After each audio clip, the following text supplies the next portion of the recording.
all of you can see me and see my slides. Yesterday we had some problem, but hopefully today things will be more smooth in the long run. So uh, I'm going to talk to you today about something called radiative processes in astrophysics. Just a second, please. Yes, radiative process astrophysics. And before that, I will tell you a bit about why we're doing this. And so don't worry, I'm not going to change the slide for a while. I'm going to talk for a while and before I change the slide. So if you don't see the slide changing is not a issue. Now, uh, the question is, if you come to okay, I've changed the slide and you should be able to see now a painting which I shown yesterday. This is of a black hole in the center, and there's a regular star which is going around and creating an accretion disk, and this accretion disk is getting heated and giving out X-ray emission, and this is what we see. Like I emphasized in last class, this is a painting. We cannot see this at all. Then the question arises is that how do we know that this painting is a representation of the truth? How do we know that such a thing is happening so far away in to the so far away in space when we can't even actually see these objects? In fact, what does it mean to say that we have knowledge or we have understanding of an astrophysical system, given that an astrophysical system is so far away and we only see a bit of it? Before we start on that, uh, maybe it's a good idea to think back a little bit and find out how do we get scientific knowledge in any case, in general. And to that, I will try to remind you of certain things you may have heard in school, or nowadays people are teaching it in different modes. It's called scientific methodology of, or how do you uh, gain knowledge in science. It uses words like hypothesis, experiment, and theory. I hope some of these words are familiar to you, but let me explain that in general before we go ahead to this class. The best way to do that is by example, and the best example is that of the very first experiment which ever was undertaken in I think in for mankind, the very first experiment, in fact, and I'll tell you why I think it's the very first experiment, and that was done by Galileo when he saw a chandelier. Chandelier is something which is hanging from the ceiling, lights, candle lights those days, and he saw that the chandelier was swinging, which everybody has seen. But it was Galileo who thought that the the time period of the swinging of the chandelier is seems to be independent of the amplitude of the oscillation. Mind you, he made this statement. It seems to be independent of the amplitude of the oscillation. This statement that it seems to be something is called an hypothesis. In science, what we do is once we have an hypothesis, we conduct an experiment. And Galileo did the very first experiment, I think, in physics, is that he went to his house, set up what we can call the first laboratory, took out pendulums, tried to measure the time period for different uh, oscillation amplitudes, and then he showed that by experimental verification that his hypothesis was correct, and then the hypothesis becomes what we call a physics law. A couple of important things to monitor here is that, first of all, Galileo did not do the experiment on the chandelier itself. There was a reason why he didn't do that, because it was important to do any experiment in a controlled manner. You don't want the wind to change every now and then. You don't want the temperature to change. You don't want people walking in. You want the system to remain as it is when you're doing the experiment. And also, you should have control that you can remove certain fact, you can make the length of the string longer, smaller, shorter, and you can measure the amplitude of the oscillation that way. So, controlled experiment was the way through which we gain knowledge. So, to repeat, you have a hypothesis. To verify the hypothesis, you need a control experiment, and based on the control experiment, you get to a knowledge. We have a serious problem regarding astrophysics when we are doing this kind of an activity. How can we do a controlled experiment in astrophysics? For example, I can't go to this black hole system and say, okay, let me remove the star first. Let me see what happens to the black hole system. Then I put in the star. Then I bring the star closer. And then I see, well, I first remove magnetic field. I make it hydrogen. And I keep increasing the complexity to see what happens. And that is how I would have done a controlled experiment. But in this case, I have no control. If I do not have any control and I'm not making a controlled experiment, in fact, I'm not making an experiment at all, then in what basis am I saying that we are doing scientific research? Indeed, about more than 120, 30 years ago, people were incredibly worried about this. And that's why many parts of astronomy were actually stuffed with arts, because it was thought that scientific research is not possible for something which is so far away and distant. Although Galileo himself looked at uh, uh, Jupiter and its moons, but that was in some ways he could just observe and could repeat the experiment every now and then. Now, since we can't do it, we cannot follow the control experiment aspect for astronomy. So we need a different formalism, and a different formalism has been made up. And this different formalism is the basis on which how we understand what is happening in astronomy. So the first important thing, I'm changing the slide, I'm showing you that the first important thing that happens when you are in astronomy is observations. So all you can do is look at things. And most of the times when we mean by observations, we mean that we look at the radiation or the light coming from a distant source. Uh, Nowadays it could be neutrinos, it could be gravitational waves, but traditionally it has been always light, whichever we see. Now when we see the light coming from different source, from a source, we can find out how much radiation is coming in different wavelengths. Like how much is coming in red light, how much is coming in blue light, how much is coming in gamma rays, how much is coming in radio waves, and how does it change in time. And so these are the observations which we can make. But observations by themselves give you no knowledge. The first thing to do when you have noticed an observation is to do an important step. It's called identify the radiative process. And this is going to be topic of my talk for today. So I'm going to explain what does this really mean.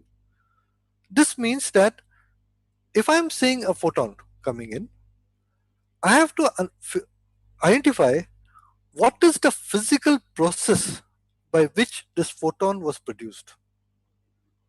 And this is important. It could, and as I will show you in examples, a photon can be produced by various different physical means. And the first thing to do is to identify what is the physical mechanism by which this radiation is produced. I'll give you an example. Suppose we are looking at the sun, and I look at the sun and I get a spectrum, and suppose I see that the spectrum more or less looks like a blackbody emission. So then if I identify the spectrum as a blackbody spectrum, I'm making an identification of the radiative process. So this is an important step forward. That we have identified the radiative process, and we've got, for example, in the sun's case, I'm looking at the sun, I look at the spectrum, and I approximately see that it is like a blackbody. So I assume that it is a blackbody emission. Once I make this identification, or sometimes assumption, I can immediately get to know several parameters of the system. Again, in this case of the sun, for example, if I'm looking at the sun, get a spectrum, and I identify it to be a blackbody emission, then I can know the surface temperature of the sun. In many cases, as we'll go along, when we see some emission lines, when we see some other features in the identify other features in the radiative spectrum, we can get to know other things, other parameters of the system like density. We can get to know other parameters like the magnetic field in the system. So these are the physical systems which we have inferred by looking at the radiative process. Let me reiterate what we have done here. We have not put a thermometer on the sun. We have not gone to a sun and done an experiment on it. We have looked at the astrophysical object, we have looked at the spectrum, and based on the spectrum and what it by identifying the radiative process, we were able to find properties of the system. And these properties could be like density, temperature, and magnetic field, and etc. of the system. How much hydrogen is there, how much helium is there, these kind of numbers we can find from here. It should be emphasized that collecting these numbers and information, like the sun has a this temperature, it has this density, is not knowledge. This is still information. This is still data or nothing. Then, to obtain knowledge, we have to go to the next step, which is to verify the dynamic model. By this, again, I'll take the example of sun. What you do is this is now that you know the temperature of the sun should be such 6,000 degrees or so. Then what you can do is you can say, okay, let me imagine now that there is a ball of hydrogen and helium, huge ball of hydrogen and helium. What will happen to it? I will see that it will have gravitation. I will see that in the core it can have a high temperatures, and that high temperatures can cause nuclear fusion. And based on the nuclear fusion, it should give out energy. And then I can calculate based on this model what should be the temperature of the sun. So the dynamic model gives me a prediction or gives me a number or a parameter like what should be the density, what should be the temperature of an object. What we do is we verify between these two processes that suppose I know the temperature, I get a temperature from my model, I compare the two, I see if they're same. If they're same, then it's good. Then I have made some progress. I have obtained some knowledge about the system. If they're different, I have to modify it. I keep modifying it. Like for example, suppose I get a wrong temperature, I said, but I've forgotten that the sun has carbon. So I put in carbon, the nuclear reaction changes, and I get the right temperature. And that is how I get it. How I will gain knowledge. At this stage, after you have done that, you can either modify, eliminate, or you construct new models in the whole process. By this very process of comparing these parameters together, you will realize that this model will make new predictions. Again, with the example of the sun, suppose I go ahead and find out that to actually match the temperature of the sun, I need to have a sufficient amount of carbon in the sun. But then what I can do is, this is now a statement that there is carbon in the sun, but I've not observed this. So the next step is to go back to observation and check if there is carbon in the sun. Right? How do I do this? Now I know that I'm looking for carbon. I will design my instruments and my observatories such that I can look at now carbons for the sun. I go ahead and then I come to this important process called identifying process, which means that whenever I see an emission line or something, I have to identify it correctly to that it's coming from carbon. If it's coming from carbon, I can measure the density of this of the system, of how much carbon should be there. I again compare it to my dynamical model, and I find I change my dynamical model to make sure it matches, and by this now I have a better understanding of the system as such in the whole thing. This can continue because by the time I come here, I realize that because I'm dealing with nuclear reactions in the sun should be producing neutrinos. And because it should be producing neutrinos, I should be able to observe them. So I go back to observations, look for neutrinos, check the thing again, and keep going. A couple of important points I must highlight here is that, as you may guess, this is a never-ending loop. We keep going in circles like this forever and ever, right? And which means that we can never ever say that we have understood an astrophysical object completely. There is no such statement in that. Every time we go in a circle, we understand this subject the object better and better, and we get closer and closer to the reality. But there's never a situation arise that we have understood a system completely. There will always be things which we can predict and we have to verify and we have to keep changing. a thing. Therefore, models are always dynamic. They keep changing as we get more and more information on our end. So the other thing is, since this is an infinite loop, it is difficult to say, well, what do you mean by saying that we have understood something more or less than something else? Let me As you go through the circle many times, we say that we have understood the object more. For example, for the sun's case, we may have gone through this circle many times, but still there are many mysteries still remaining about the sun. If you come to black hole systems, like I was talking about over here, we have gone through this circle maybe only once or twice, and therefore we have not completely understood a lot of things as compared to the sun. But the mysteries are still the same. There are still large amount of mysteries remaining. In some objects, something called gamma ray bursts, which occur every 2-3 times a day, uh, and there's a flash of gamma rays which uh, come and we observe them. We have not even been able to identify the radiative process correctly, let alone make the dynamic model out there. So the different astrophysical objects are in different parts of this plot. The other important thing I want to tell you is that this is a whole circle, and each part depends on the other. So if we make a mistake in one of them, we can go astray. For example, suppose I initially make a mistake in identifying radiative process, so I get a temperature which is wrong. Then people beyond me, everybody will start making a dynamical model which is based on this temperature, which will be wrong. And then this wrong thing propagates in for a long time until the observation can never be matched and things have to be changed dramatically.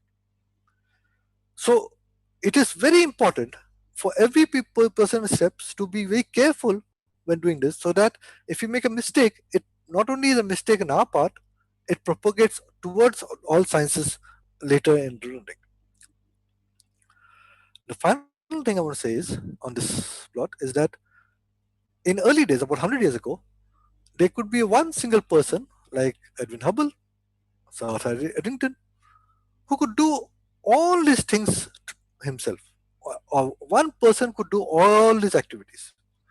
Now, with uh, advanced, sophisticated observations, and lot of complexities which have involved, it is extremely difficult for a single person to do all these activities together. So there is specialization in astrophysics that people are do a such bits of things out here. This part here, which is verify dynamic models, correcting the models, and making the comparison with the density, temperature, and parameters, are often called the theorist order modelers. Uh, the arrow here, the blue arrow which goes all the way to observation, that is, this part is made by the people who are called the instrumentalists.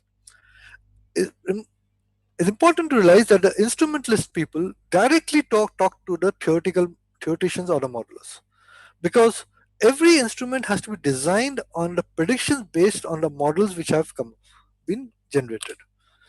So now, once the instrumentation people make the observations, then there's a whole process called identifying radiative process and estimating density and temperature. And these people have been incorrect and very badly named as data analysts or observers. This is not true. I mean, the word doesn't mean it. What they actually are supposed to do, actually do, not supposed to do, what they actually do is do this complicated process called identifying the radiative process. And a lot of things totally rest on them that they should identify the radiative process correctly, so that the density, temperature, and everything which is obtained are correct. And if that is correct, then this whole process goes on smoothly and correctly, and our knowledge which we gain is in the correct directions and improvement. So in this next half an hour or so, I will show you a glimpse of what does it mean by identifying the radiative process, and what is are the things which are required for doing this. When we say identify radiative process and we are asking how is a photon produced. When we ask a question like that, we have to go to extremely fundamental physics, some physics which you have learned. The reason why you have learned this physics in your BSc and MSc is to answer such questions like identify radiative process. So the first question we have to ask and answer is, how is radiation produced? One of the beautiful things about physics is its simplicity. A lot of people think that physics is very complicated. It has so many equations, so many different things out there. The uh, and lot of concepts which are very complex and uh, not easy to understand. But in essence, the role of physics is actually to simplify things. We see radiation from several. We see a tube light here. I see a lights here. I can see the sun. I can see moonlight. I can see so much different kind of radiation coming to me. But when I study physics, I understand that all these radiations can be produced by a single standard process. And the single standard process by which these radiation, large amount of radiation which I see, is because if you take a charged particle and accelerate it, give it an acceleration, then the charged particle will give out radiation. The power emitted, the amount of radiation power, energy per second emitted by this charged particle is given by, in classically, is given by this Larmor's formula, where you have the power, as you can see, is proportional to some constants, but proportional to the acceleration square. So the more you accelerate a particle, the more radiation will come out. And as we know, acceleration is force by m. So the power is proportional to force by m whole square. This has a very important ratification. This means that for a given force, if the charged particle has a smaller mass, it will give out more radiation. I'll repeat. For a given force, if a charged particle has less mass, it will give out more radiation. To take an example, suppose you have an electron and a proton. Now you give them the same force, but the electron is 1,000 times smaller than a proton in mass. So the amount of radiation it will give out is a 1 million times more than the proton. So for all practical purposes, we just have to consider electrons in the universe. Electrons are the charged particles, they are light, and they're the most efficient producers of radiation. So nearly all radiation that you see, nearly everything except for some radioactivity which you may not have seen at all the radiation which you see are due to electrons being accelerated. So the only reason why you see a large amount of radiation coming from different kind of things, different types of radiation, is that there are different kinds of acceleration.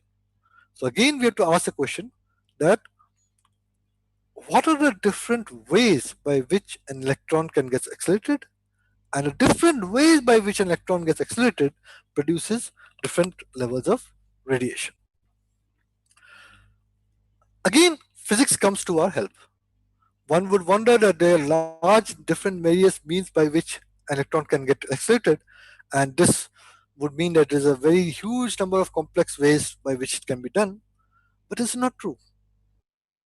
Since an electron is a charged particle, it can get accelerated primarily and only efficiently only by electromagnetic forces, which means, in simple terms, it can get excited only by an electric field or a magnetic field.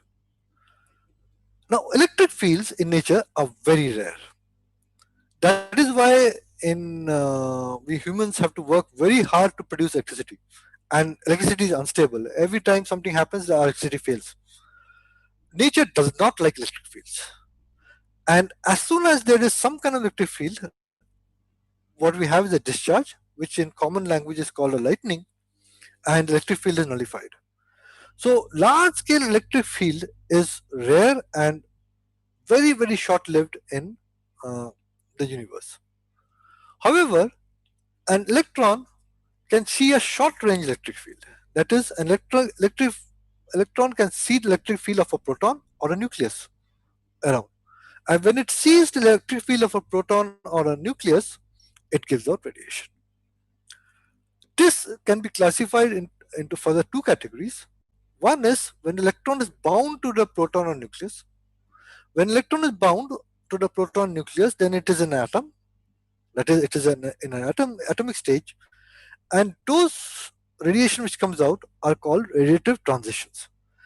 Because of quantum mechanics, these radiations are not continuous. They come out only in stages and in quantas, and you must have read a lot about this. It's called the radiative transitions of the electrons.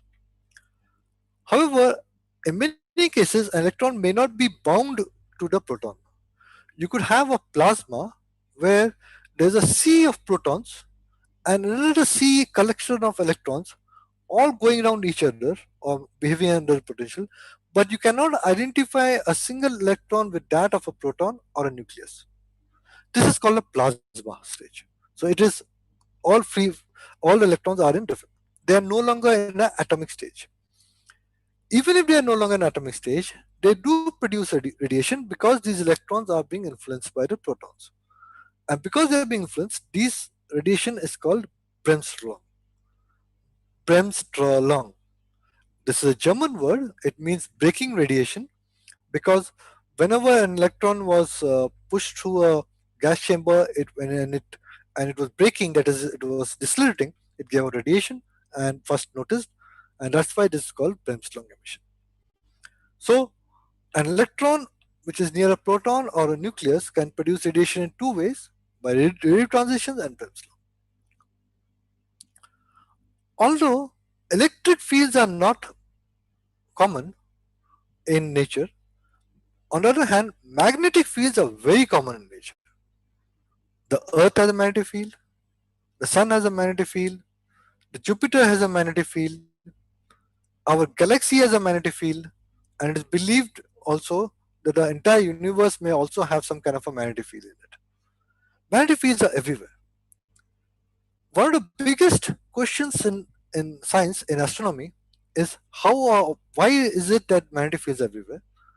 We don't really understand very clearly why the Earth has a magnetic field and why the Sun has a magnetic field, and why do the Sun keep changing in 11 years, and why does the Earth's magnetic field keep changing in a few thousands of years or 10 thousands of years. I don't know. So this is a problem, but we know that magnetic fields exist in nature and are quite abundant. Everywhere we see is magnetic field. And if an electron is near a magnetic field, it can produce radiation. Here, this is an electron in terms of an external magnetic field can produce radiation. Here it is again classified in two means. One is if the electron is non-relativistic, that is, it is moving at a speed much less than the speed of light, the radiation coming out is called cyclotron. If the electron is moving very, very high relativistically, the radiation coming out is called synchrotron. So, there are four ways by which an electron can produce radiation, and these four ways, radiative transitions, Bremsstrahlung, cyclotron, and synchrotron, are nearly the only 99.9% of all astrophysical systems we see. The radiation you have seen is produced by one of these four means, and only by one of these four means. So, the act of identifying the radiative process is once you observe a radiation, a photon or a spectrum, then you find out what is the process by which of these methods have produced this radiation. If you do that, then you can know the properties of the system. Like, for example, if you check the radiative transitions, you know which are the materials there, which are the elements being active, what are the ionization states of the system. If you do Bremsstrahlung, you can get to know what is the temperature of plasma and what is the density of plasma. And if you measure cyclotron and synchrotron radiation, you can know the energies of the electrons and the magnetic field of the system. These properties of the system will now then go into the dynamical models, which will tell us about, give us knowledge about the system. Let me give you You may have heard studied a lot about radiative transition, so I will not about the atomic. You may have a course on atomic physics, and you may have taught a course in atomic physics. So let me just tell you a good example of Bremsstrahlung. So the way to understand Bremsstrahlung is that suppose you imagine that you have a sphere. The sphere contains of protons and electrons. So the number of protons is equal to number of electrons because of charge neutrality. And in this sphere, the electrons are and protons are in a temperature T. Because these electrons are interacting with the protons, they will give out radiation. And this is so what we can do is we can calculate how much radiation is comes out. And what we want is we want to know not only the total amount of radiation coming out, we want to know how much radiation is coming out in different energies or different wavelength. In other words, we have to know what is the spectrum coming out of this source. It takes a lot of effort to obtain the spectrum. You have to, I'll give it to you in words, you have to do a double integral of a phase space diagram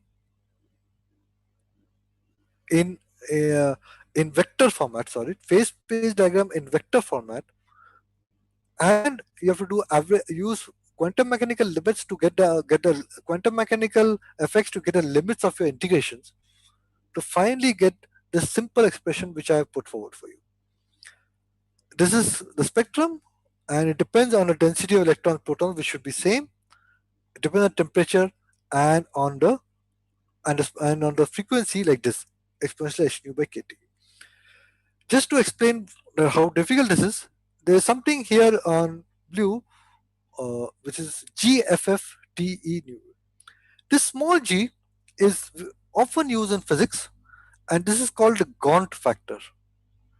And this FF stands for free because Bremsstrahlung has another name called free emission. Why? Because the electrons are free from the protons. Therefore, it's called free emission. This Gaunt factor, like I said, calculating this spectrum is very complicated. It takes a lot of hard work. So what people do is they you can never write it as an equal to sign. You should write it always as approximate because you can never ever solve it exactly. But people don't want to write it equal to approximate sign, so you put an equal to, and then you put this factor, which is called a Gaunt factor, which takes into account all the uncertainties which you have, which you did not take into account when you're calculating this expression. This is advantageous because the next generation of scientists who comes around, they will not derive the whole expression again. They will just keep correcting the Gaunt factors. So different Gaunt factors are continuously being corrected, updated to get a more and more accurate idea of this spectrum.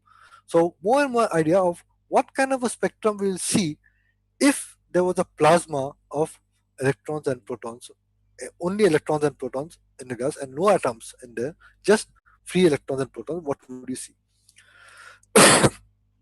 In this plot, I've shown you what you've seen. You've seen a spectrum like this. And if you actually observe the spectrum and you identify it to be a Bremsstrahlung, then because of this curvature dip, you can find out what is the temperature of the system.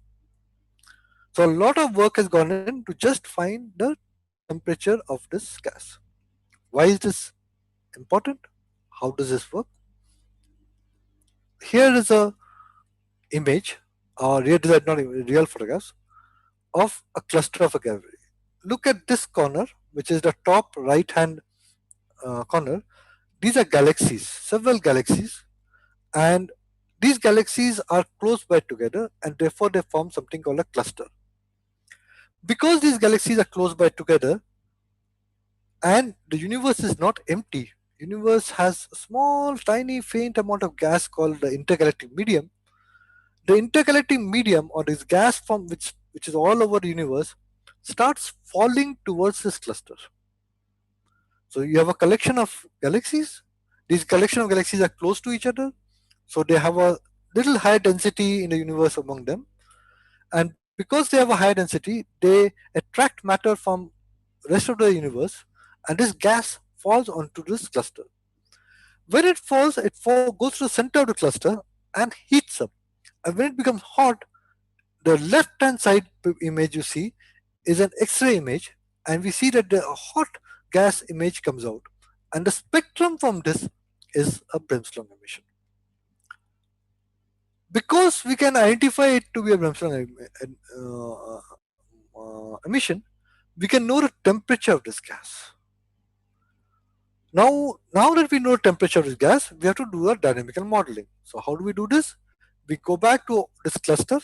We look at all the masses of this cluster. We look at how the intergalactic medium mass is there. Then we calculate what should happen if you have a cluster like this. We calculate how much matter should fall in, at what speed they should fall in, how is that speed or the particles coming in will thermalize, and what kind of temperature it will give. So once we get temperature, we'll compare that temperature with what it is observed here. What was found that these two temperatures did not match. The temperature which was observed was always higher than the one which was found from theoretical calculation. Several possibilities. The relative identification could be wrong. Maybe it is not Bremsstrahlung emission. Even if relative identification is correct that it is Bremsstrahlung emission, maybe the equations calculation, the spectrum is wrong. So people worked hard on this. Maybe the whole theoretical model is wrong. So people worked hard on making sure that the theoretical models are correct. No resolution was possible. And the difference in temperature was only a factor of 2 or 3 between the theory and the observation. Finally, it was taken account that the only explanation was that this cluster of galaxies has a halo of matter surrounding it, which is another form of dark matter. No, the dark matter inside the galaxies, but the dark matter around this halo of galaxies extra, and this dark matter is giving an extra potential, gravitational potential, which is causing this higher temperature here. So this I was showing as example of how important it is to do the identification of relative process and then to do the theoretical modeling. And when you do have a mismatch, what profound results you can get. I mean, one of the most profound results that we have dark matter in the universe is obtained from such careful and meticulous and difficult calculations, which takes years and years of many scientists working together in the research world. Now, let me pause here and look that I have mentioned that there are only 4 ways by which you can get radiation: Bremsstrahlung, radiative transitions, synchrotron, and cyclotron. But to give you an example of Bremsstrahlung, I had to go to this faraway cluster far away and very unique system. In typical day-to-day life, we do not see these kind of radiation. And why is that? That is because of a very important effect which I'll come to right now, and that is called absorption.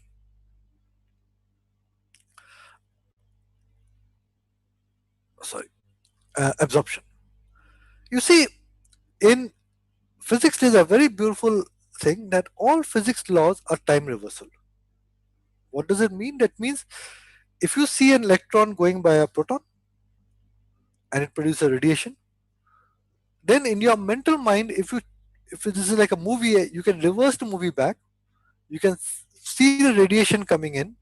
The electron will go in opposite direction. Then the photon will get absorbed.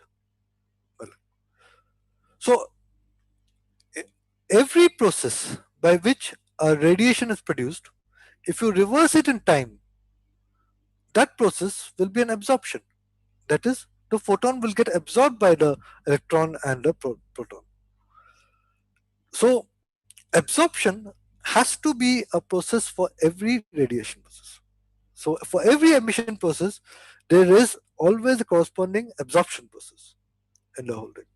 So now you can imagine there's something, let's say, uh, deep inside the sun, there's a photon produced. It is produced by some emission mechanism, by some radiative transition or some Bremsstrahlung or some process by which it is produced. But by the same process by which it's produced, it can also get absorbed. So this process by which produce and absorption keep matching up until you get something wonderful called an equilibrium. Just philosophically, let me just give a short talk on this, that equilibrium was perhaps the most important part of physics ever done. If it had not been for equilibrium, we would not have these wonderful subjects of statistical physics, thermodynamics at all, and we would not have been able to understand and make all these great jumps in physics, because individual processes are complicated. When things are in equilibrium, things are easy. Okay. Besides that, let me see what equilibrium is. If the rate of production of photons is the same as the rate of production of absorption, then you get an equilibrium. If you produce as much photon and absorb them, then you should not get any photons outside. But that's not what I mean. What I mean is locally, imagine the sun, that inside the sun, photons are produced, they get absorbed, produced, and this happens continuously for many, many times till it comes to the surface and a few photons leak out. Overall, the sun is in perfect equilibrium, but a few photons are leaking out from the surface. If that happens, then irrespective of whatever is the process, this process will lead to a black bodies kind of a spectrum.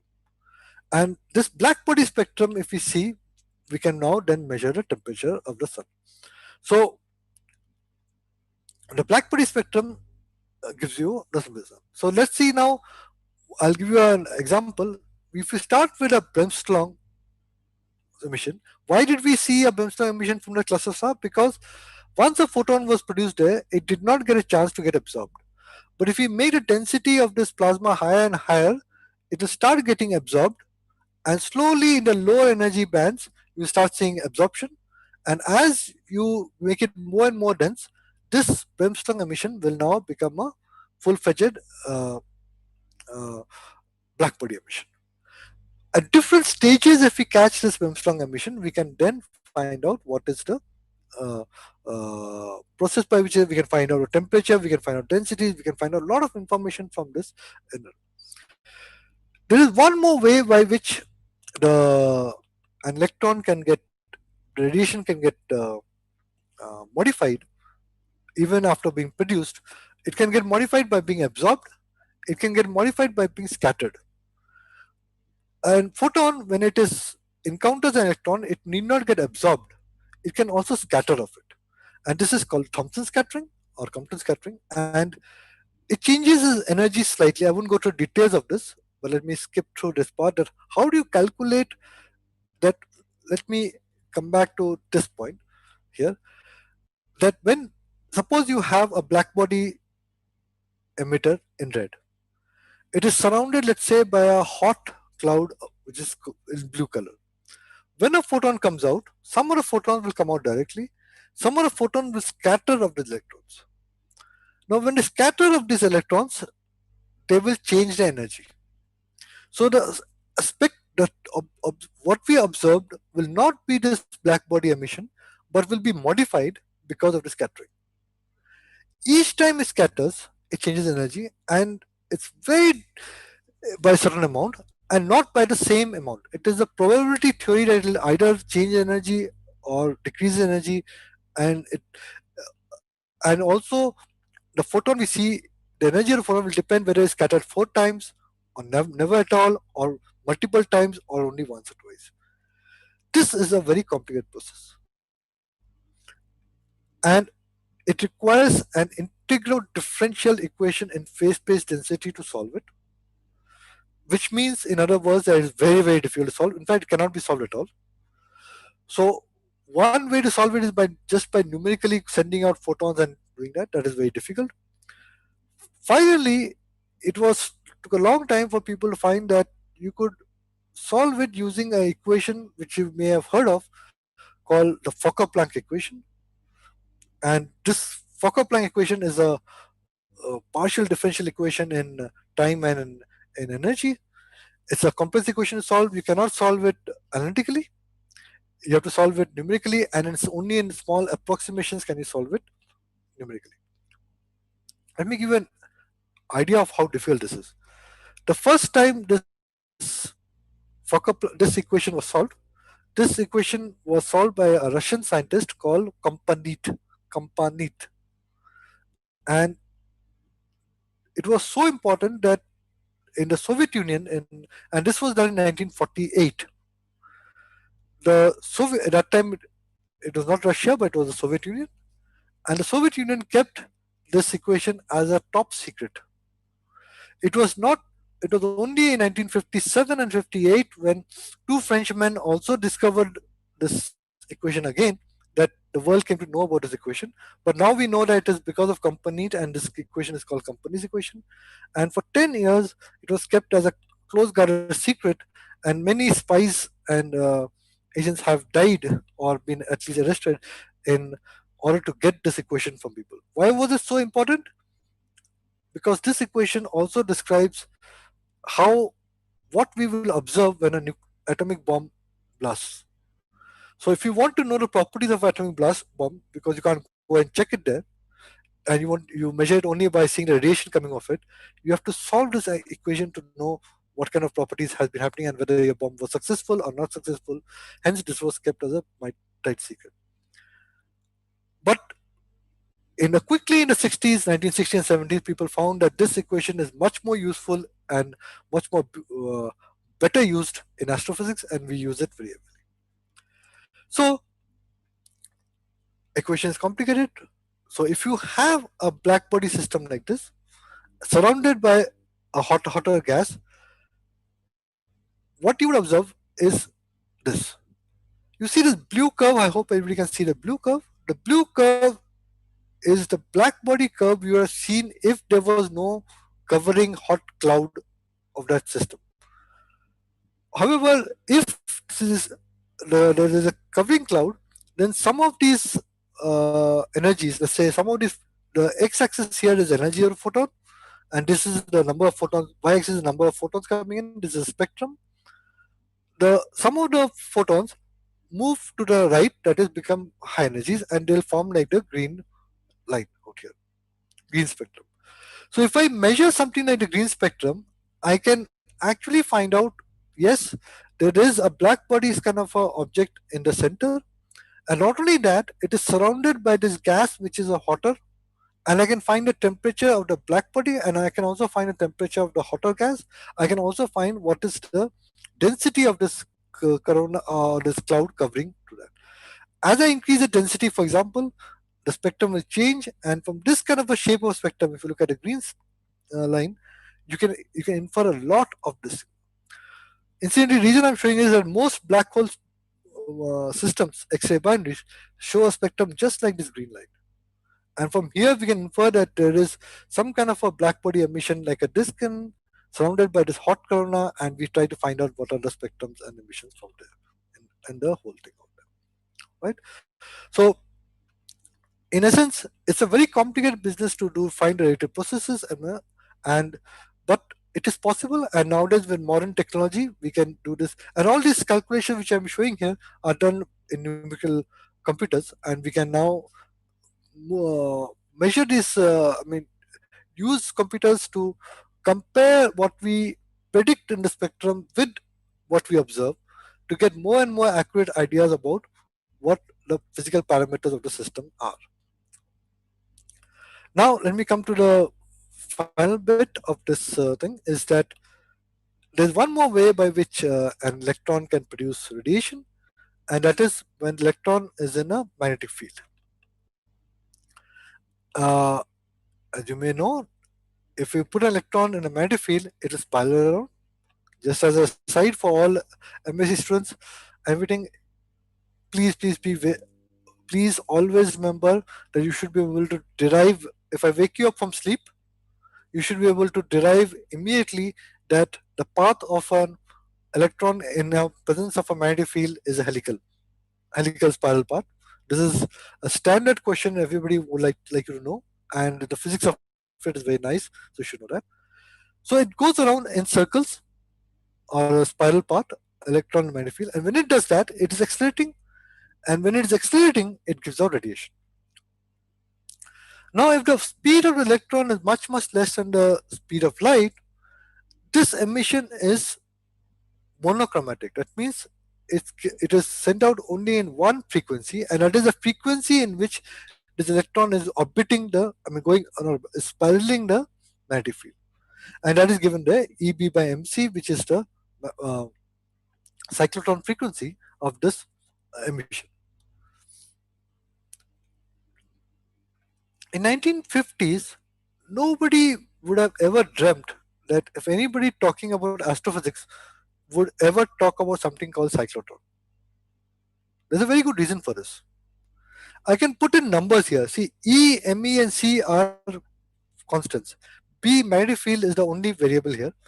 Suppose I put up a large magnetic field, let's say very large. The Earth's magnetic field is something like few gauss, and the Sun's magnetic field is 10 to again 100 gauss or few gauss or more.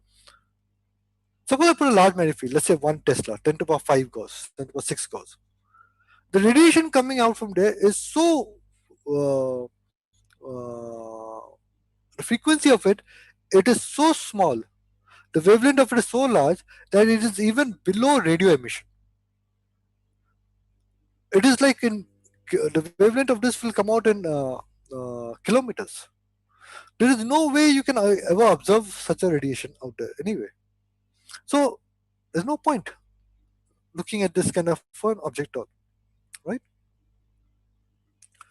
However, if the electron is moving, if the electron is moving in a magnetic field, which is just absurd, like 10 to the power of 12 gauss, 10 to the power of 13 gauss, then you can start seeing cyclotron emission coming out. It was quite amazing that there are sources in the universe, neutron stars, which have such high magnetic fields that we actually see the cyclotron emission lines because of the very high magnetic fields. But apart from neutron stars, which have very high magnetic fields in the universe are not that strong, so this should not be an important effect. However, this assumes that the velocity of the electron is much less than the speed of light. If it is higher, if it is close to the speed of light, this expression changes. The energy coming out of the the, the photon is still proportional EB by MC, but now it has a gamma square factor on it. Gamma is the Lorentz factor of it, of the that is, there is the Lorentz factor of the electron moving close to the speed of light. Gamma of 10 already means that the electron moving at nearly 0.99 the speed of light. So gamma can be 10, 100, 5, few. And if that is true, again this would be totally irrelevant. What was found amazing was that in 1950s, 60s, when radio telescopes started looking into the universe, we found radio emission everywhere. And this was absolutely surprising. Why? Because it's very, very easy to absorb the radio emission. Radio emission can be absorbed very easily. So why are we observing this radio emission?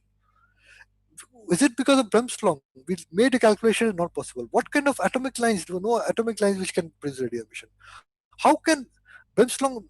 How can radio emission be produced at all in such large numbers and in those situations which we have seen?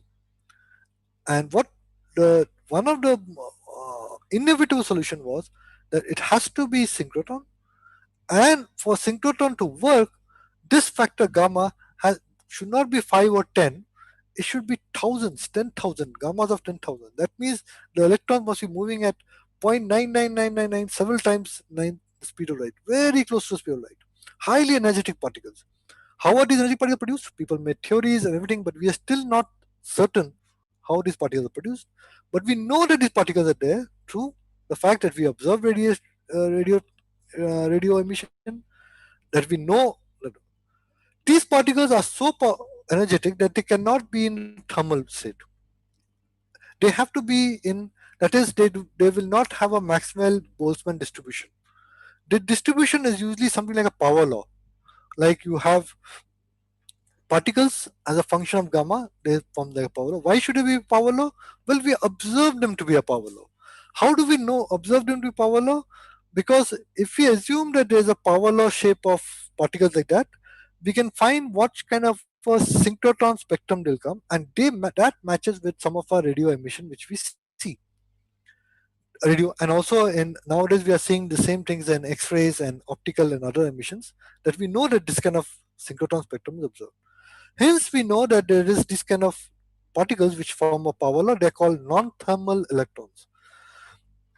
The origin of them is believed to be in places called shocks, but we exactly how they're produced and how they are energized to such levels, they're probably something to do with magnetic field deconnections, which are very complicated things which we don't understand. But just the fact that we observed them, we now know that there's so much radiation produced. So the reason why I wanted to, I mean, what I wanted you to take from this talk today is that astrophysics is a difficult science, and that's what makes it interesting. You have to learn your very basic physics, including electrodynamics, quantum mechanics, statistical physics, to understand astrophysics. The reason is we want to understand radiative processes very well, and if you want to understand radiative processes very well, and the reason why you want to understand it well, because if you make a mistake in identifying it, you cannot make progress in astronomy. And great progress has been made, which you hear results about, like all these black holes, jets, the dark matter, dark energy. These are not were not obvious when you look up in the sky. This required a lot of hard work, a lot of understanding of physics, and in particular understanding of the radiative mechanism. So in summary, you have different kind of radiative mechanism like Bremsstrahlung, Synchrotron, and they come from different parts of the sky. And because of this, they we can identify the radiative processes, and because of identifying it, we now know a lot, so much about astronomy, which you read about in books and popular books, and people like me come and talk to you about it. But always remember, a lot of physics, a lot of hard work has gone in before any such statement has been made. Right? Okay. Thank you. I'll stop here, and I will now see if I can take some questions. Okay. I can check this. I'm checking the chat to see if so I will read to certain questions, and I will see if I can uh, uh, I'll answer them. Okay. Ishi Nigam, uh, she asked that magnetic fields are accompanied by perpendicular electric fields. They are not independent of each other. So if nature favors magnetic fields, it should favor electric fields equally. No, no, no, no, no, no, no. That is true. Magnetic fields are accompanied by perpendicular electric fields only when in the case of radiation field. Suppose you have a magnet, you put a magnet in there is no electric field corresponding to that magnet. Only if you move the electric field around, you generate electric field, and once electric field is generated, there will be plasma and particles which will stop the motion of the magnet, and hence that is why it's not a right notion that electric fields are always accompanied magnetic fields. It's only when you move magnets around, then you get electric fields. Ah. Madhusudan P is asking whether we can convert matter to energy. Of course, you can. I mean, that depends. This is the same thing. Uh, there's a question by Arjun Don. I will take that question. Arjun, so from X-ray emission, can we find out difference between Kerr and Schwarzschild black hole? Well, Kerr, to people who have, let me explain what a Kerr and Schwarzschild black hole is. Kerr is a black hole which is spinning. Schwarzschild is a black hole which is not spinning. Can we make out a difference between X-ray emission from X-ray emission? Yes, we can, because from X-ray emission we can see emission lines, and the emission lines get redshifted differently depending on whether the black hole is spinning or not spinning.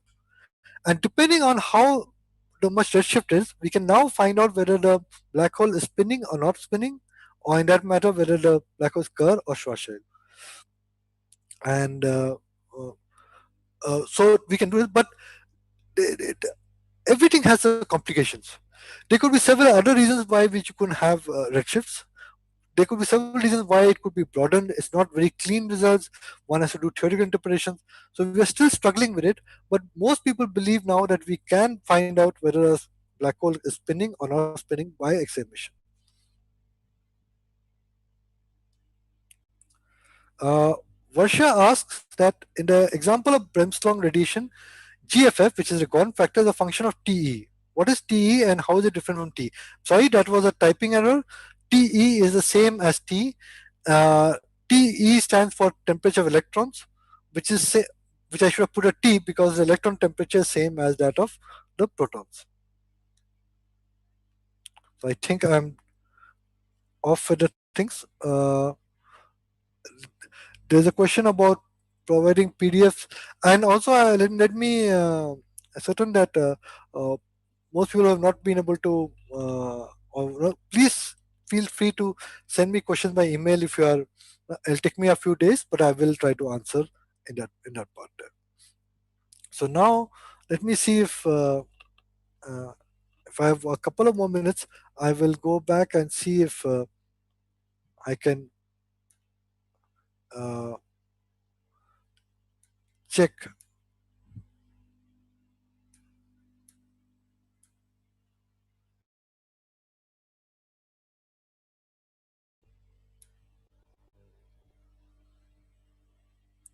if there are any questions from the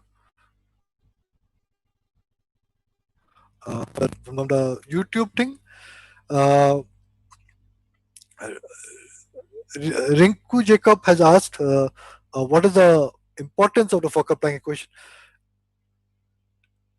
That is I mean, the Fokker-Planck equation lies in the heart of nearly all physics that we know about. It tells you how a distribution of particles behaves in the presence of another distribution of particles. So it tells you how photons are behaving in presence of electrons. It tells you how electrons are behaving in presence of protons. It tells you how any group of particles behave in the presence of other particles. So that makes it the most fundamental and important equations in physics.